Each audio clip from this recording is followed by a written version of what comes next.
তোমাদের স্যার যদি এখন দ্রুত বিচার মামলায় অ্যারেস্ট করে, আমি তো এটা চাচ্ছি না, এই জন্য আমি নেমে আসছি। আমার সাক্ষী চলছে, এখনো হবে। দ্রুত বিচারে মামলা দিবি। আমি তোমাদের জন্য নেমে আসছি, আমার সাক্ষী চলছে। তোমাদের দাবি ঠিক আছে, কিন্তু আপনি তো বলছেন আমাদের 1 মিনিট একটু বলতে দেন। ডিএনএ টেস্ট চলছে, ডিএনএ টেস্টের জন্য ঢাকা মেডিকেলে ওই সব জায়গায় চলছে। ওইটা শেষ হওয়ার পরে, মামলা সাক্ষী যেভাবে ম্যাম আমরা চলে যাচ্ছি, আমরা জাস্ট 1 মিনিট কথা বলি।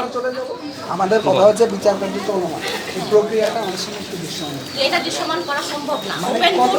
ওপেন কোর্টে আসামিকে আনলে আমারই রাগ হয়ে যাবে, আমি মারবো, তুমি। হ্যাঁ আমি দেখছি। আমি তোমাদের স্যার বলছে আমিও তো চাই ফাঁসি হোক। স্যার নিজে বলছে যে আমি সব প্রসিডিং চলছে, ওদের মানে আমাকে বলতে বলেনি। আমি এসে বলছি কেন স্যার অ্যাংরি, স্যার বলছে আমি কিন্তু সবটাকে অ্যারেস্ট করে দ্রুত বিচারে মামলা দিয়ে এই করব।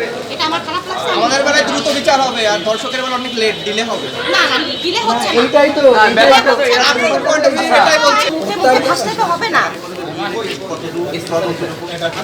তোমাদের স্যার যদি এখন দ্রুত বিচার মামলায় অ্যারেস্ট করে, আমি তো এটা চাচ্ছি না, এই জন্য আমি নেমে আসছি। আমার সাক্ষী চলছে, এখনো হবে। বুঝছো, আমি তোমাদের ভালোবাসি, এই জন্য